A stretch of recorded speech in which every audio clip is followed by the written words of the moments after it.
All right. Welcome. Okay. They Live. So I'd never seen this before. John Carpenter's They Live. I had seen bits and pieces of it. Because I remember even walking in on the fight scene, because it's notoriously long, and we'll get into the fight scene more later. But The most important scene. yeah, exactly. I walked in on that scene. I was like, "What is this even?" And I remember like starting it one day when I was like really high, and we didn't get all the way through it because we like ended up crashing. But That state to watch it in. so I've seen the beginning. I had seen the end, but I did not see a good chunk of the middle. So now I've seen the whole thing, and fuck, it's so good. This was really good. Double thumbs up. It really is good. And I knew I would love it. Cult status and Oh yeah. a reputation for being, too silly, but it's really good. And you can't talk about this movie without talking about Rowdy Roddy Piper. Did we just? Hometown hero. Oh yeah, no, exactly. Rowdy Roddy Piper was born in Saskatoon. We must mention. Rest in peace, by the way. Passed away a few years ago. But he. Right after he passed away, the Broadway Theater did a free screening of They Live in his honor. Right, I remember that. I remember that I couldn't go, but I remember my buddy went, and I remember I wanted to go because I haven't seen that, but I was working, so I couldn't go. But yeah, Rowdy Roddy Piper is from Saskatoon. I was gonna mention a little bit more about him. He was on the show It's Always Sunny in Philadelphia, for people who like that show. He was a reoccurring character called the Maniac. He played a wrestler, which makes sense because he himself was a wrestler. And yeah, my favorite episode of that whole show has him in it. The gang wrestles for the troops, the introduction episode of the Maniac. Very, very funny. There's things like he has a bucket of chestnuts in his car, and the gang's like, "Who just has a bucket of chestnuts in their car? Just a bucket of chestnuts. I don't trust this guy." Stuff like that is really funny. But anyway, I've never seen that show. If you're gonna watch, iconic Hot Rod T-shirt make an appearance ever? He's just wearing like a black undershirt and like wrestler clothes. But I'm not. Unfortunately, I don't think so. But it's still good. If you're gonna watch an episode, I'd say the gang wrestles for the troops for sure. But let's go off at how this movie starts. So we see Rowdy Roddy Piper. He's had a rough go of it. He's looking for work. He says he looks really clean and tidy for like a homeless guy. Yeah, that's a good point. Like his threads are fresh. He's looking good. He's looking hot. That's for sure. That hair. But yeah, he's got like, is it a mullet? He's basically got a mullet. That was the look. That was the look in the 80s. Sexy. Absolutely. And he gets a job at construction. He meets what's his friend's name? The guy he ends up fighting. Mr. Purple. You call him Mr. Purple? Is that his was he a wrestler too?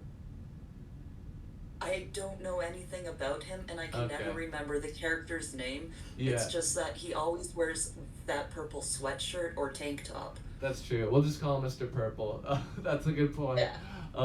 So yeah, they meet, they become friends, but there's a church across from this sort of like homeless shanty town where they all hang out, and there's a church camp where everyone else looks actually homeless, and here's Mr. White Privilege, buff man. Yeah. Oh, I'm having a bad day. Yeah, wearing plaid or whatever.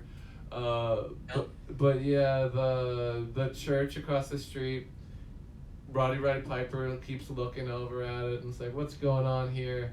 Because there's some suspicious activity. There's choir singing, but it's just singing on a tape. It's like, what's going on here? But we find out... It's Max Headroom. Yeah, Max Headroom. Is that... Oh, wait, sorry. Which one was that? Oh, he was, like, the first CG TV mascot. Oh, right. Yeah, okay. Yeah, I definitely heard that name. That's why I was like, what's going on? The reference is one time an episode of Doctor Who was hacked by someone in a Max Headroom mask. Okay, right. And in this movie, there's some... He got spanked. Okay, yeah. And in this movie, there's some hacking through the TV airwaves. Max Headroom. That's sort of the first instant that we get to sort of understand what's going on in this movie. That someone is breaking through the signal of the regular programming and saying, there are people that walk among us, do not trust them. It sounds like a crazy person, but obviously as you go through the movie, they're the ones. Resistance. They're the ones that are saying they're the resistance, and very basically, there are aliens that are living among us and giving us subliminal messages, and the only way we can see these subliminal messages is if we wear glasses, and we see that. Put on the glasses! On all these publications, on food, on everything printed everywhere, billboards, everything. It says different messages like obey, marry and reproduce, work, consume, stay asleep, sleep, work, things that will are meant to keep you subdued, sort of, right? Consume. And to keep you contained, so these people can rise up and get the wealth and everything. So 100%. It's a really cool idea, really interesting, and I love the effects, how they made these sort of like skeletal looking aliens. It looks awesome. Rowdy Roddy Piper going around. Yeah, the practical effects look great. You got Rowdy Piper going around wearing these sunglasses. And I want to mention something that I thought was really cool. They add some sort of lore to this, which is cool, with the glasses, where it makes you it makes you dizzy if you wear them too long. These glasses make you be able to see if people are aliens or not and see all the messages. And so you want to wear them all the time, but you probably shouldn't because it fucks you up. But then when they're later at a resistance meeting, someone gives them contact lenses and they say, you can wear them all the time. The resistance is gone. We fixed the issues. I thought that was cool. I like that sort of connection, how they fixed the technology. I like that a lot. The edge off. Yeah. Improve the product. It was cool. This movie's awesome. Let's talk about some of the lines that are great. So he's in the bank, and probably the most famous line in the whole film is, "I've come here to chew bubblegum and kick ass, and I'm all out of bubblegum." That's the most classic line, probably. My dad would always say that, and he still does say it sometimes. So good. And I didn't know where it was from until now. Which is kind of funny, because this was in the middle of the movie. This was in the part of the movie that I didn't see. And my favorite... To lie to people and tell them that they live is a story about the fashion police. Well, how could it be the fashion police when Rowdy Roddy Piper looks Put on the glasses! Good? Yeah. Either you put on these glasses or you start eating that trash can. Yeah, that's another good line. Yeah, my personal favorite line in the thing was also in the bank, where one of the aliens is gonna call someone, but Roddy Piper's like, "Mama don't like tattletales," and then he shoots. I laughed. That was my favorite part in the whole film. I laughed super hard at that. And I love how he got so overconfident, and he's just like, "And you're ugly." Yeah, it's true. Very good. And yeah, let's talk about, you talked a little bit about it, let's get more into it, the fight scene. So the fight scene. The fight scene, Where's premise. My face, by the way? Oh, yeah, good point. I have it right here, actually. I just forgot. Let's put Stevie up. Boom. Yeah. Boom. The tape should be fresh enough. You stick. Great. Excellent. All right. Yeah. But yeah. There I am. Here I am. Bono. Rock you like a hurricane. Rock you like a hurricane. Okay. Anyway. The fight scene, the premise is Roddy Piper's trying to get the glasses on Mr. Purple so that he will be able to see the aliens and the messages and shit and see how the world actually is. But he don't want to do that. He's like, "I'm fucking finally got a job. My life's fine, I guess. Fuck off." And they stay out of trouble, and you reek of trouble. Go away, white boy. Exactly. So they start getting into a fight, and it's the most drawn out fight scene I've ever seen in my entire life. Cause so many instances it could have ended, but they keep going back. They keep fighting, keep getting up, until finally. That's suspense. That's really good. That's part of what makes this a really good movie. No, it's don't get me wrong. I love it. There's nothing like it, but it's very funny. Cause you keep thinking it's gonna stop. You're like, no, it's not fucking over yet. They keep fighting. But it ends, of course, with him eventually getting the glasses on, and then they to tag team and start doing shit. So I do have one minor negative thing to say about this. The part that just didn't make that much sense to me. So they're trying to find the signal of where it's this signal that makes us see the world as we see it. They're trying to find out where that is, and they realize it's on top of a building somewhere, but they also have these watches that can transport you into it's the alien technology. It transports them into the alien base, basically. And they do this, and I don't have any problem with that. That all makes enough sense. The injection seat watches. I remember. Yeah, those. And it looks cool, but it's one problem I have is that they would have been stopped. I get that people are like, oh, they're a part of the recruited humans, but there was pictures of Roddy Piper on the TV.